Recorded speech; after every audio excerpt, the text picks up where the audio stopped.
16 is throwing words into a hat and making them like train tickets, and we were travelers, and we'd have to pick the words out of the hat. And I think the first words I got were like opossum, denim, you know, chair. I mean, it was a difficult thing, but yeah. it was fun to see where your train would take you, you know. Right. Yeah, it's important, I think, to defuse poetry, because kids are afraid of it. And I thought the woman before you made a very interesting point that making them use form got them away from the drama. I mean, what you mostly get from high school students in poetry is very bad love poetry.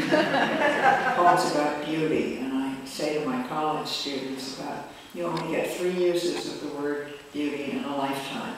It's like, you know, fairy godmothers, the 3 wishes. So be careful, you know, don't use them up too quickly. And I think that's a good rule of thumb. And also, my suggestion to beginning poets is I have a touchstone of 3 things that I use. I call them chronology, geography, and furniture.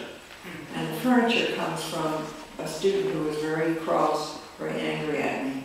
And he said, the trouble with you is you always want more furniture. And by that he meant concrete, specific detail. And it's true, that's what I do want, more concrete, specific detail. But also the chronology is a useful thing to guide by. Not that I expect them to go from 8 o'clock to 10 o'clock, but some sense of the time, 1989, or yesterday, thus and such. And geography, a sense of place. Often they will write a poem that is just not anchored. And if we could only know a little more about what's in a poet's head in terms of setting, it might be useful. It's very nice if you could title a poem Atlantic City, 1989, and begin with the crashing surf. We know exactly where we are. But I don't let my students get away with not putting titles on their poems, because the title is a very intimate portion of the poem. And I think it's important that we know where we are, that we have some situation. They all think, well, Emily Dickinson didn't title hers, so I that's a little different. Yes? Chronology, geography, furniture. It scans so well. Why don't you write a poem with that title? I'll think about it. Yes? Could you talk a little about how you think about scansion? Because I find so many people just resist the whole idea of learning how to do that. They think it's some terrible, difficult thing to understand. Yeah, well, I guess it comes so naturally to me. It would be hard to see it as difficult. If a student can take a line of, let's say some famous line from somewhere, from one of the poems. Well, let's take a terrible example. Let's take Longfellow. You know, well, I've got so much Longfellow in my, I've got Jane. I could do most of James Russell Lowell's The Vision of Sir Launfal. Because that's what we read when we were in school, and we memorized. We were asked to memorize. Well, first I'll talk about scansion, and then remind me to talk about memorizing. Okay. Well, let's take a line from Lowell's poem. What is so rare as a day in June? Then, if ever, come perfect days. I mean, how can you not hear the beats and just count the feet? Then, if ever, come perfect days. It's obviously a 4-beat line, tetrameter line. And so is the rest of it, I think. Let's see. The little bird sits at its door in the sun, lilt like a blossom among the leaves, and lets his illumined being o'errun with the deluge of summer it receives, etc., etc., etc. So, why are they afraid of scansion? That's the question we need to ask, I think. how much emphasis do you put? I think they're afraid they might make a mistake. Maybe there's some secret place to put the emphasis. So I think you have to try to defuse it a little. How do you handle it in your class? I'd start with Mary Had a Little Lamb. Oh, good.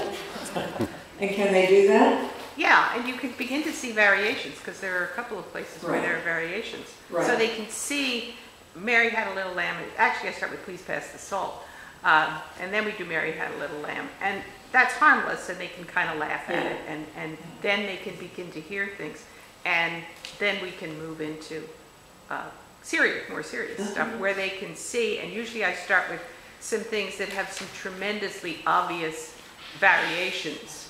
Trying to think of the poem that the last line is, if the whole world turned to cold.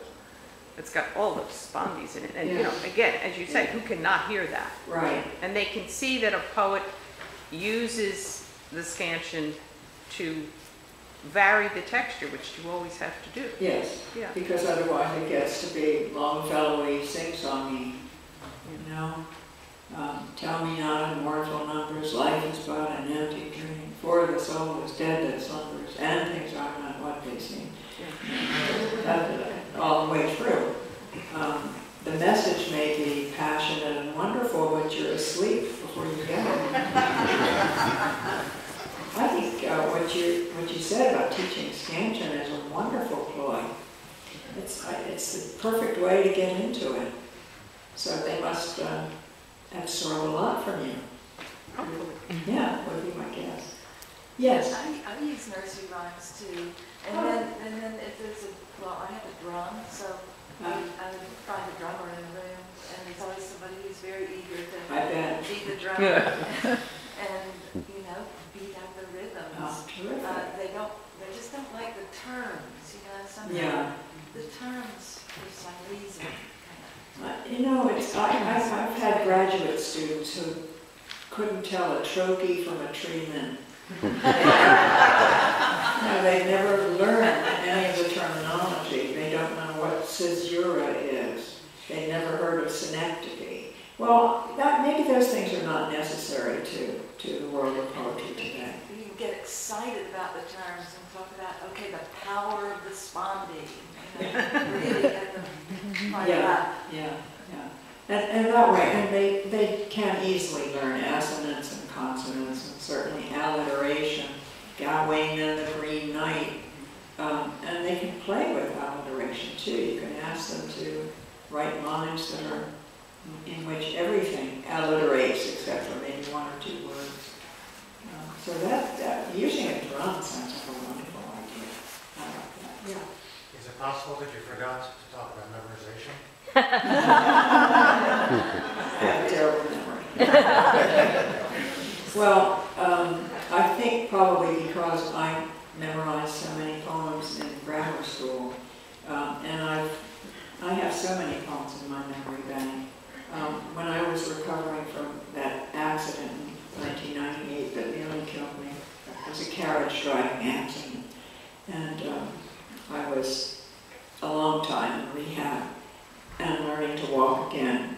I took my Shropshire Lad, A.E. Housman's poems. It's a little book about the size of a breviary, and I carried it around with me as I was walking and tested what I could remember and rememorized what I couldn't remember of his poems, which were always so important to me. The poems that I mostly loved growing up were poems written in form. On the other side of Housman was Edna St. Vincent Millay, who at that time was dismissed as just a domestic poet, a chick-lit poet. But when I was reading those, I will never forget the first time I read What Lips My Lips Have Kissed. My arms have lain under my head till midnight. Oh, but the rain is full of ghosts tonight that sigh and tap upon pain and listen for a reply. And in my heart there stirs a quiet pain for unremembered lads who not again will turn to me at midnight with a cry. I thought that was the sexiest poem.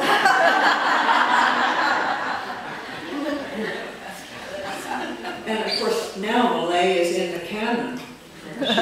She is an accepted poet. She really was a very gifted rhymer. And she could write Petrarchan sonnets, which are very tough to do in English because you have only the 5 rhymes. And some of those sonnets are absolutely brilliant.